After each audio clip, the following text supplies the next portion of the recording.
They said my front yard was a danger to the community. That's what the letter claimed, slipped under my door in bold red ink. I thought it was some mistake, but the next morning, wooden stakes and warning tape surrounded the very soil my kids once played on. Neighbors slowed their cars, whispering as if my home had turned into a crime scene overnight. Each knock on the door carried another threat, another demand, another way to strip me of control over what was mine. I could feel the walls closing in, but what they didn't know was that I wasn't about to fold. How far would you go to protect your home? When I first moved into the neighborhood, I didn't think much about homeowners associations or community rules. To me, it was just another quiet street with trimmed lawns, parked bicycles, and the hum of sprinklers on summer mornings. My house wasn't anything extravagant, just a modest two-story with a porch my father helped me paint and a garden out front that had become my pride. It wasn't fancy, but it was mine. The roses bloomed every spring, wild and untamed, just the way my dad had taught me to let them grow. Neighbors waved politely. Kids ran between driveways, chalk dust covering their hands. For a while, life felt normal, peaceful even. I woke up early, brewed coffee, and looked out the kitchen window. To see the dew sparkling on the grass, I'd nod to the mailman, take my time tending to the soil, and wave when Mrs. Jennings across the street headed off to work. It was the kind of small, predictable routine that felt safe, almost too safe. But in communities like this, safety can be a thin veil. Beneath the manicured hedges and uniform mailboxes, there was something else brewing, an invisible set of rules, lines that weren't drawn in the soil, but enforced with whispers, letters, and threats. I didn't notice it at first, the way certain people lingered just a second too long in front of my yard, the sideways glances at my garden, the small comments about property standards. I brushed it off, thinking it was just neighborly chatter. Still, the signs were there. The clipboard-wielding volunteers, the monthly meetings where nothing seemed to happen, but everything seemed to be decided. The growing pressure to fit into a mold I never signed up for. I wasn't looking for a fight. I wasn't trying to stand out. I only wanted to live in peace, take care of the land my family had touched for generations, and give my kids a place where they felt grounded. I had no idea that the same flowers I planted, with love, would become the very reason I'd be treated like an outsider. And soon, that quiet street would turn into the stage for a battle I never asked for, but one I couldn't walk away from. It started with a letter. Not the kind you fold neatly and tuck away, but one printed on heavy paper, stamped with an emblem that made it look official, threatening even. Bold type screamed across the top, "Notice of violation." Beneath, a list of infractions that felt less like rules and more like personal attacks. My roses were unapproved vegetation. My front steps were non-compliant with community safety guidelines. Even the color of my mailbox, something I had never once thought twice about, was in violation of aesthetic standards. It would have been laughable if it hadn't come with a fine, $200 due immediately, with the threat of more disciplinary action if unpaid. At first I told myself it was a mistake. Surely this was just a mix-up, some overzealous committee member ticking boxes on a clipboard. But 2 days later, another letter came. Then, another. Each one is more aggressive, piling up fines on top of penalties for the others. By the end of the week, I owed nearly $1,000 for things as petty as grass length exceeding uniform height. I walked the street in disbelief, glancing at neighbors' lawns, steps, and mailboxes. None of them matched the so-called standards listed in my letters. Why me? Why now? The answer came in whispers. Mrs. Jennings, the same woman I waved to each morning, lowered her voice as she leaned over her fence. "They don't like that you aren't part of the association," she said. "Karen's been watching. Karen is the head. of the HOA board, a woman with a permanent scowl and a reputation for turning small matters into full-blown wars. If your garbage can was left out too long, Karen was the one snapping photos. If a holiday decoration lingered past New Year's, Karen's voice was the first you'd hear on the phone. She ruled the HOA like a dictator, and the board followed her lead like soldiers. The problem was that my home wasn't technically under their HOA jurisdiction. My property line fell just outside the mapped boundary. I didn't attend their meetings, didn't pay their fees, didn't sign their contracts. By all legal rights, they had no control over me, and that drove Karen mad. Soon, the harassment escalated beyond letters. Strangers began showing up, clipboard men in polos pacing my garden, snapping photos of my roses like they were contraband. Wooden stakes were hammered into my yard, marking so-called buffer zones.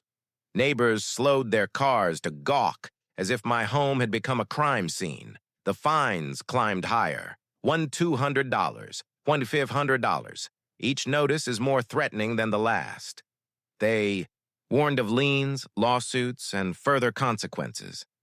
I tried reason. I called the HOA office, left voicemails, and even sent emails demanding clarification. Every reply was the same. Pay your fines. Bring your property into compliance. But how do you comply with rules that don't even apply to you? One night, I sat at my kitchen table with the stack of notices spread out like evidence in a trial. My hands trembled with frustration. Each letter was signed with Karen's name. Each one felt like a declaration of war. I considered ignoring them and throwing every notice into the trash, then moving on. But then came the knock on my door. It was two men, both wearing shirts embroidered with the HOA's logo. They stood tall, clipboards in hand, faces hard and smug. One read from a script about immediate compliance while the other snapped photos of my porch over my shoulder. "Step back," I said firmly. "This is my property." They didn't. Instead, one leaned forward, his voice low. "Pay the fines or we'll make sure you regret it." That was the moment it stopped being about roses or grass height or mailboxes. This was personal. They weren't just trying to control me, they were trying to break me. But if Karen thought I would roll over, she was wrong. Because now, I wasn't just a homeowner. I was a man with nothing left to lose. And that's when the real fight began. The following week turned into a blur of harassment. Every morning, I'd find something new. Bright orange notices plastered to my front door, warning signs stuck into my lawn, even letters slipped under my windshield wipers. Each one carried the same demand: comply or face legal action. Neighbors grew distant. Where once they waved, now they avoided eye contact, hurrying past my house as though association with me might invite trouble. The whispers spread fast. "He's in violation. He's being fined. He's going to lose his house." The irony was suffocating. My house, my land, had stood in my family for decades, long before Karen ever dreamed of running her board, long before the HOA existed. Yet somehow they had twisted the narrative so I was the intruder. The breaking point came on a Saturday morning. I stepped outside to find a tow truck hooked to my car. My car, parked neatly in my own driveway. I rushed forward, demanding answers, but the driver shrugged. "Got a call from the HOA, said it's unauthorized." "Unauthorized. On my property." I shoved the paperwork back at him, pointing out the obvious. My driveway wasn't under HOA jurisdiction. The driver hesitated, muttered something about mixed orders, and eventually left. But the damage was done.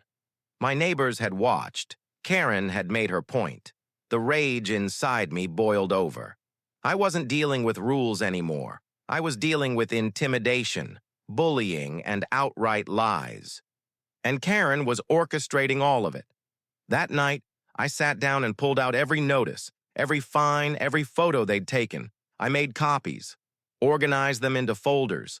I started documenting every knock, every phone call, every drive-by photo. I wasn't just keeping records. I was building a case, and the more I dug, the uglier it got. Buried in their own documents were inconsistencies. The rules they enforced on me didn't even exist in their official bylaws. The fines they charged had no legal foundation. They were creating violations out of thin air, counting on fear to keep me quiet.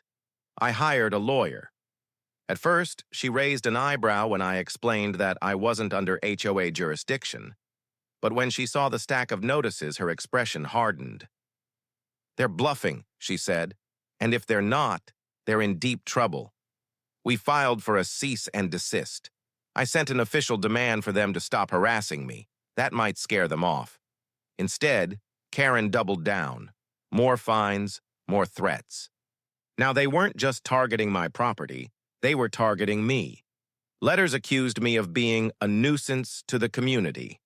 Rumors spread that I was dangerous, unstable, a threat to families.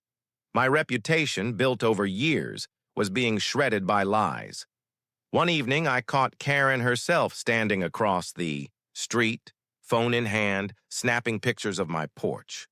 Our eyes locked. She didn't flinch. She wanted me to see. She wanted me to know she was watching.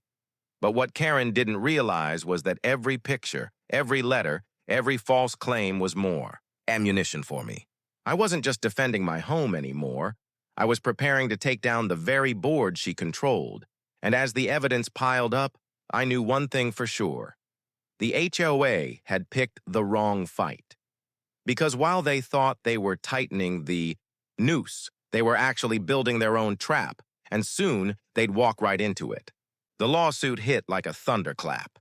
After months of letters, fines, threats, and staged humiliations, Karen and her HOA board finally made their move.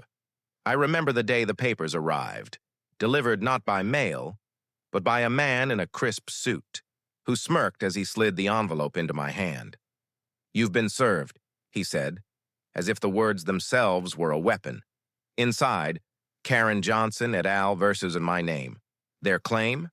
That I was an unauthorized resident within the HOA's jurisdiction.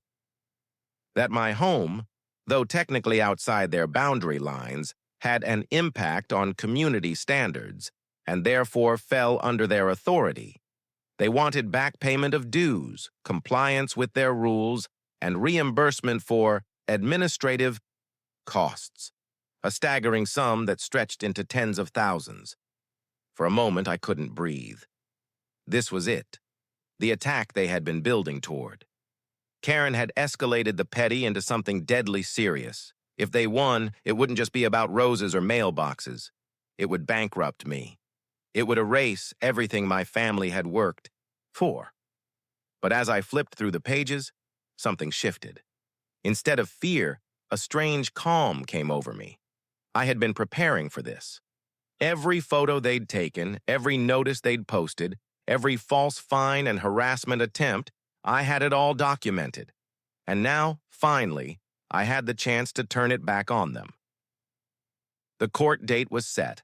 The morning of the hearing, the courtroom, buzzed with tension. HOA board members filled the benches behind Karen, dressed like soldiers in matching blazers. Their smug confidence radiated through the room.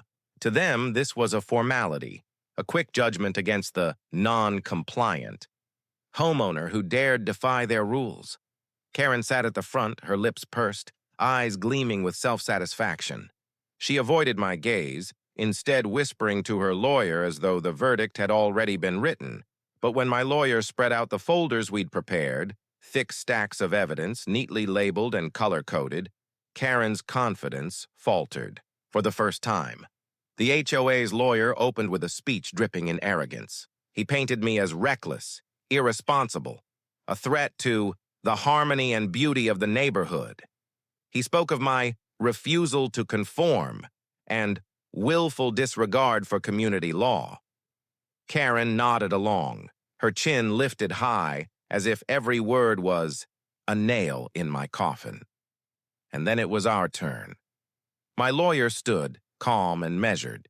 She began with a map, the official property lines filed with the county, clearly showing that my house fell outside the HOA's jurisdiction.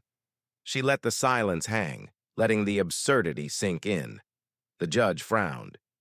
So, you're saying the defendant's property is not legally part of the HOA at all?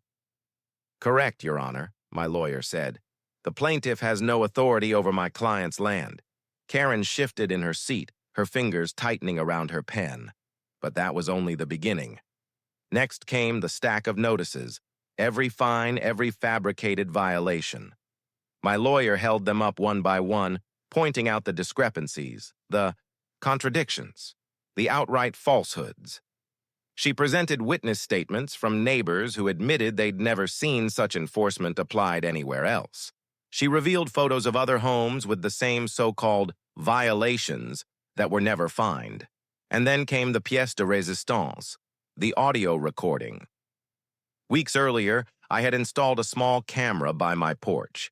It had captured Karen herself, late at night, standing on my property, snapping photos and muttering to another board member. On the recording, clear as day, she said, "He doesn't belong here.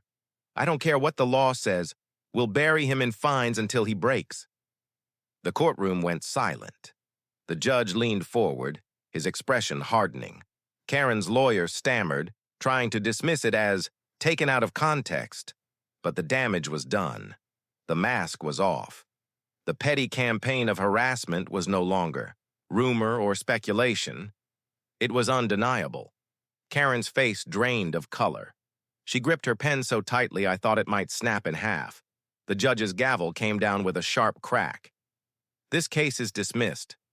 Furthermore, I find sufficient cause to consider sanctions against the plaintiffs for harassment and abuse of process. Gasps echoed through the courtroom. Karen's board members shifted uncomfortably, suddenly unwilling to meet her eyes. The smug confidence they had carried in with them dissolved into panic. But I wasn't finished. My lawyer stood tall, sliding one final folder onto the table. "Your Honor, we are also filing a counterclaim for damages. My client has suffered emotional distress, reputational harm, and significant legal costs as a result of this baseless harassment. We request full compensation." The judge nodded slowly. "Proceed." Karen's lips parted in shock. She turned to her lawyer, whispering frantically, but he only shook his head. The evidence was overwhelming. Their crusade had collapsed. And in that moment, as I looked across the courtroom and locked eyes with Karen, I felt the shift. The balance of power had turned. For months, she had made me feel like an intruder in my own home. She had used fear as a weapon, twisting rules and spreading lies. But now, exposed in the harsh light of truth, she was the trespasser. She was the one out of place. The hearing adjourned, but the battle wasn't over. The judge's ruling had opened. The door, and now Karen and her board faced the very thing they had tried to inflict on me, bankruptcy. Because while they thought they had buried me in fines, I had buried them in evidence. And soon, every penny they had wasted on this vendetta would come back to haunt them. As I walked out of that courtroom, past Karen's pale face and the whispers of her board, I knew one thing for sure. The fight was no longer about survival. It was about justice. And justice was only beginning. Because if Karen thought dismissal was the end of her nightmare, she hadn't seen what came next. When the gavel fell and the courtroom emptied, I thought the fight was finally over. But in reality, that moment was only the beginning of a different kind of battle, one where the truth had already swung in my favor, and all that remained was to watch the dominoes fall. The judge's dismissal didn't just wipe away the fabricated claims against me. It opened the door to accountability. My counterclaim had been accepted, and the HOA, under Karen's iron-fisted rule, now found itself on the defensive. No longer the predator, they were the prey, scrambling to justify the years of harassment they had orchestrated. At first, Karen tried to maintain her composure. She issued statements to the board, insisting it was all a misunderstanding, promising to appeal, vowing they would regain control. But cracks began to show almost immediately. Neighbors who had once cowered under her scrutiny started asking questions. If the HOA had no jurisdiction over my home, why had they wasted thousands of dollars pursuing me? If they could fabricate violations against someone outside their boundary, what stopped them from bending rules against those inside it? The whispers that once targeted me now circled Karen. The fear she had cultivated was turning into suspicion, and suspicion is contagious. The first resignation came 2 weeks later. One board member, an older gentleman who had always seemed reluctant at meetings, stepped down, citing irreconcilable differences. Another followed soon after, unable to withstand the mounting pressure from neighbors demanding transparency. Suddenly, Karen's army was thinning, and for the first time in years, the HOA's leadership looked vulnerable. Meanwhile, my lawyer pushed forward with the counterclaim. We tallied every legal cost, every false fine, every sleepless night documented in medical notes. We included the humiliation of orange notices plastered to my door, the attempted towing of my car, and the constant surveillance by Karen and her cronies. The total damages climbed higher and higher, a sum so staggering it could sink even the most stable HOA budget. The board panicked. Special meetings were called, budgets examined, and emergency assessments proposed.